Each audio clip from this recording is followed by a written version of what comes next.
ಸನ್ಮಾನ್ಯ ಅಧ್ಯಕ್ಷರೇ, ನಾನು ಮೊದಲನೇದಾಗಿ ಸನ್ಮಾನ್ಯ ಎಸ್ ಎಂ ಕೃಷ್ಣ ಅವರ ಒಂದು ಅಗಲಿಕೆ ಬಗ್ಗೆ ತುಂಬಾ ಮನಸ್ಸಿಗೆ ದುಃಖವಾಗಿರುವಂಥ ಒಂದು ವಿಚಾರ ಇಡೀ ಕರ್ನಾಟಕ ರಾಜ್ಯಕ್ಕೆ ಮತ್ತು ಇಡೀ ದೇಶಕ್ಕೆ. ನಾನು ರಾಜ್ಯದ ಪ್ರವಾಸೋದ್ಯಮ ಮಂತ್ರಿಯಾಗಿರುವಂಥ ಸಂದರ್ಭದಲ್ಲಿ ಶ್ರೀಕೃಷ್ಣ ದೇವರಾಯರ 500ನೇ ವರ್ಷದ ಒಂದು ಪಟ್ಟಾಭಿಷೇಕ ಮಹೋತ್ಸವ ಕಾರ್ಯಕ್ರಮ ಆಗೋ ಸಂದರ್ಭದಲ್ಲಿ ಅವರು ಕೇಂದ್ರ ಮಂತ್ರಿಯಾಗಿ ನವದೆಹಲಿಯಲ್ಲಿ ಕೂಡ ಆ ಹಂಪಿ ಉತ್ಸವವನ್ನ ತುಂಬಾ ವಿಜೃಂಭಣೆಯಿಂದ ಮಾಡಬೇಕು ಅಂತೇಳಿ ನನಗೆ ಫೋನ್ ಮಾಡಿದ್ರು. ಅವರ ಆಶಯದಂತೆ ನಾನು ನವದೆಹಲಿಯಲ್ಲಿ ಕೂಡ ಹಂಪಿ ಉತ್ಸವದ 500 ವರ್ಷದ ಕೃಷ್ಣದೇವರಾಯರ ಪಟ್ಟಾಭಿಷೇಕ ಮಹೋತ್ಸವದ ಕಾರ್ಯಕ್ರಮ ಅಲ್ಲಿ ಮಾಡಿದೆ ನಾನು. ನಂತರ ಅವರು ಒಂದು ಸಲಹೆಯನ್ನು ಕೊಟ್ಟರು, ಜನಾರ್ದನ್, ಇಡೀ ಪ್ರಪಂಚದಲ್ಲೇ ಹಂಪಿ ಬಗ್ಗೆ ಪ್ರಚಾರ ಆಗಬೇಕು ಅಂತಂದ್ರೆ ವಿದೇಶಗಳಲ್ಲಿ ಕೂಡ ಈ ಕಾರ್ಯಕ್ರಮ ಏನು ಮಾಡಬೇಕು ಅಂತೇಳಿ.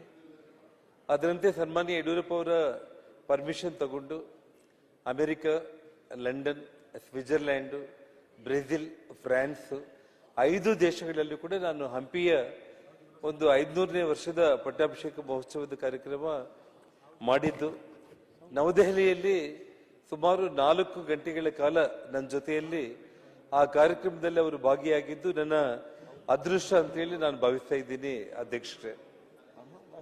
ಅದೇ ಒಂದು ರೀತಿಯಲ್ಲಿ ನಮ್ಮ ಹಿರಿಯರೆಲ್ಲರೂ ಕೂಡ ಮಾತಾಡಿದ್ರು. ಅಂತಾರಾಷ್ಟ್ರ ವಿಮಾನ ನಿಲ್ದಾಣದ ಬಗ್ಗೆ ಅವರೇನು ಕನಸು ಕಂಡಿದ್ರು, ಅವರು ಅಂತಾರಾಷ್ಟ್ರೀಯ ವಿಮಾನ ನಿಲ್ದಾಣ ಪ್ರಾರಂಭ ಮಾಡಿದ ಮೇಲೆ ಕೇವಲ ಒಂದು ಹಂತಕ್ಕೆ ಮಾತ್ರ ಬಂದದ್ದು ನಿಂತೋಗಿತ್ತು.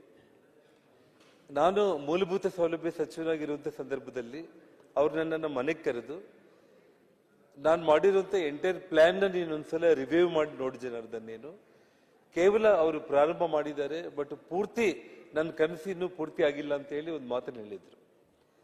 ಆ ಸಂದರ್ಭದಲ್ಲಿ ಡಿ ಕೆ ಶಿವಕುಮಾರ್ ಅವರು ಕೂಡ ಸದನದಲ್ಲಿ ಈ ಒಂದು ಅಂತಾರಾಷ್ಟ್ರೀಯ ವಿಮಾನ ನಿಲ್ದಾಣ ದೊಡ್ಡ ಪ್ರಮಾಣದಲ್ಲಿ ಅಭಿವೃದ್ಧಿ ಆಗಬೇಕು ಅಂತ ಹೇಳಿ ವಾಯ್ಸ್ ರೈಸ್ ಮಾಡಿದಾಗ ನಾನು ಮತ್ತು ಡಿ ಕೆ ಶಿವಕುಮಾರ್ ಅವರು ಅಂತಾರಾಷ್ಟ್ರೀಯ ವಿಮಾನ ನಿಲ್ದಾಣಕ್ಕೆ ಹೋಗಿ ಸುಮಾರು 8 ದಿವಸಗಳ ಕಾಲ ಆ ಎಂಟೈರ್ ಪ್ಲಾನಿಂಗ್ ನಾವು ನೋಡಿದಾಗ ಎಸ್ ಎಂ ಕೃಷ್ಣ ಅವರ ಕನಸು ಯಾವ ಮಟ್ಟದಲ್ಲಿ ಇತ್ತು ಅಂತಂದ್ರೆ, ಸುಮಾರು 30 ವರ್ಷಗಳ ಹಿಂದೆನೆ ಇಂದಿನ ನಮ್ಮ ಬೆಂಗಳೂರಿಗೆ ಬೇಕಾಗಿರುವಂತ ಒಂದು ಆ ಇಂಟರ್ನ್ಯಾಷನಲ್ ಏರ್ಪೋರ್ಟ್ ಒಂದು ಸ್ಟ್ಯಾಂಡರ್ಡ್ ನ ಅವರು 30 ವರ್ಷಗಳ ಹಿಂದೆನೆ ಪ್ಲಾನ್ ಮಾಡಿದ್ದು ನೋಡಿ ನನಗೆ ಬಹಳ ಆಶ್ಚರ್ಯ ಆಗಿತ್ತು.